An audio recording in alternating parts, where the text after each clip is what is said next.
எல்லா தமிழ் மக்களுக்கும் என்னுடைய வணக்கம்.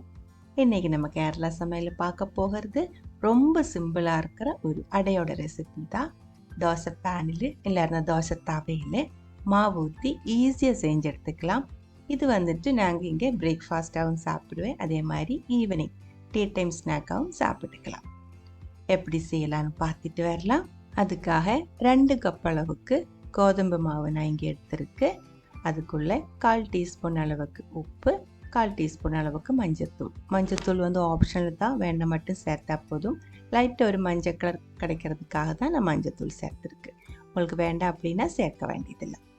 தேவையான அளவுக்கு தண்ணி ஊற்றி கட்டி இல்லாமல் நல்லா கலக்கி எடுத்துக்கோங்க. இந்த மாவோட கன்சிஸ்டன்சின்னு சொல்கிறது இட்லி மாவோட அந்த ஒரு கன்சிஸ்டன்சி இருக்கும் இல்லைங்களா, அதே மாதிரி கொஞ்சம் திக்காக இருக்கணும். ரொம்ப தண்ணி மாதிரி ஆகி போகக்கூடாது. கொஞ்சம் கட்டி அதிகமாக இருந்தாலும் பரவாயில்ல, ஆனால் வந்து தண்ணி மாதிரி இருக்கக்கூடாது. மாவு ரெடியாக இருக்குது. ஃபில்லிங்காக 2 கப் அளவுக்கு துருவன தேங்காய் எடுத்துருக்கு. ரொம்ப ட்ரை ஆகாத தேங்காய் பார்த்து எடுத்துக்கோங்க. 1/2 டீஸ்பூன் அளவுக்கு ஜீரகம் இடித்து சேர்த்துருக்கு. கூடவே 1/2 டீஸ்பூன் அளவுக்கு ஏலக்காய் பவுடர். இனிப்புக்காக 1/2 கப்பிலிருந்து 3/4 கப்பு வரைக்கும் துருவன வெல்லம் சேர்த்துருக்கு. 2 அச்சு வெல்லம் துருவி எடுத்தால் கரெக்டாக இருக்கும். வெல்லம் இல்லை இருந்தால் சர்க்கரை இருந்தாலும் உங்களோட இஷ்டத்துக்கு தகுந்த மாதிரி நீங்கள் அட்ஜஸ்ட் பண்ணிடலாம். எல்லாமே சேர்த்து நல்ல ஒரு டைம் மிக்ஸ் பண்ணிக்கோங்க. கையிலே மிக்ஸ் பண்ணுறது நல்லாயிருக்கும். ரொம்ப அமர்த்தாமல் ரொம்ப சாஃப்டாக இதே மாதிரி உதிரி உதிரியாக மிக்ஸ் பண்ணி எடுத்துக்கோங்க.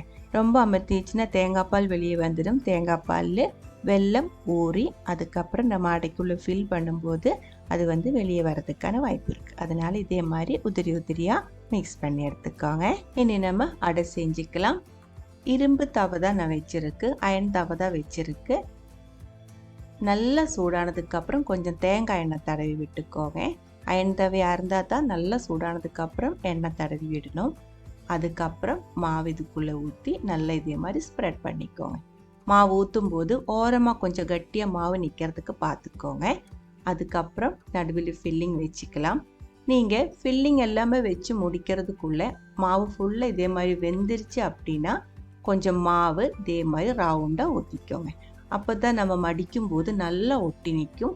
இல்லை இருந்தால் ஒட்டாமல் அப்படியே விட்டு நிற்கும். இதே மாதிரி மாவு ஊற்றி ஓரம் நல்லா ஒட்டாமல் இருந்துச்சுன்னா சூடாகும்போது வெல்லம் ஒழுகி வெளியே வந்துடும்.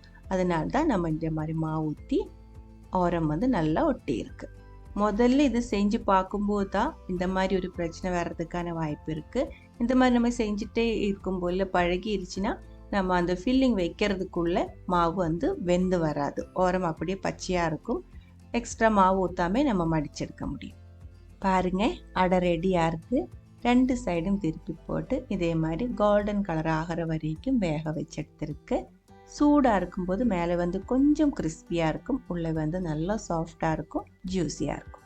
இன்னொரு டைம் நம்ம சீக்கிரம் பார்த்துக்கலாம். இதில் நம்ம எக்ஸ்ட்ரா மாவு ஊற்றாமல் கொஞ்சம் ஸ்பீடாக தான் மடிச்செடுக்கிறேன். அது ஒரு டைம் பார்த்துக்கோங்க. இன்னொரு விஷயம், இரும்பு தவையாக இருந்தால் மட்டும்தான் இதே மாதிரி நல்லா சூடானதுக்கப்புறம் எண்ணெய் ஊற்றி அதுக்கு மேலே மாவு ஊற்றி இதே மாதிரி நம்ம அடை செஞ்சு எடுக்கிறது.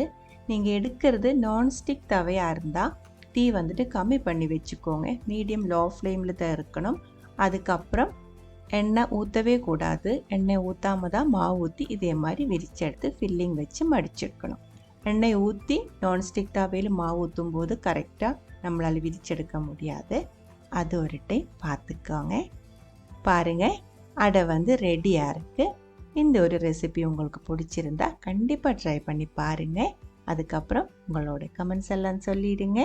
இந்த சமையல் பிடிக்கிற ஃப்ரெண்ட்ஸுக்கு மறக்காமல் ஷேர் பண்ணி விட்டுக்கோங்க. நீங்கள் இதுவரைக்கும் நம்ம சேனலுக்கு கொடுத்துட்ருக்கிற சப்போர்ட்டுக்கு ரொம்ப ரொம்ப நன்றி. உடனே பார்க்கலாம் இன்னொரு ரெசிபியோட. அது வரைக்கும் வணக்கம்.